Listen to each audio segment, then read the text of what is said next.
讲到咱国内已经无欠粮，不过也是有业者一直咧甲外国进口。业者表示讲，是因为进前这进口粮有拍契约，所以一直爱甲这货进入来。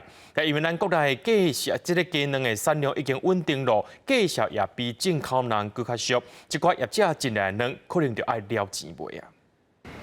为产地送来国产鸡卵无经过洗，头家真细致将垃圾的所在切清去。最近国产卵用会变粉价销落落来，买去也对咧落车。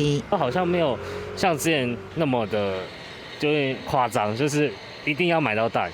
现在反而就是都顺顺的买这样子。超市内底会员也正抢救，价顶悬是国产卵较济，伫欠卵期间，虽然政府全进口的进口卵价销较俗，按过真侪人拢讲，也是国内较好食。只是口味跟里面的养分而已啊。对啊，那是不是进口的跟国产的，我一定是选国产的东西啊。大家到我们的基隆这么辛苦，蛋会比较便宜一点，你还会选进口蛋？不会特别选择，因为那段期间没有维持很长。即马国内鸡卵将会变软，以援护进口卵来台湾。农委会表示，全进口政策无变，会照国内产销供所状况来调节。不过，农商表示，国内鸡卵产地批发价一直咧落地，未来进口卵统计消费出去，或者是了钱。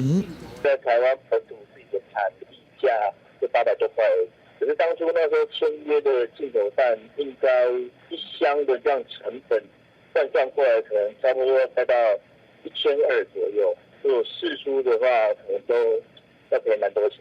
进前卖场被检测出进口两成股，是不是已经收过济，无适合进口？农委会解释，进口数量嘅排定会动态检视，以外会保留进口量能。若未来欠卵时阵，才甲国外供应者直接对接。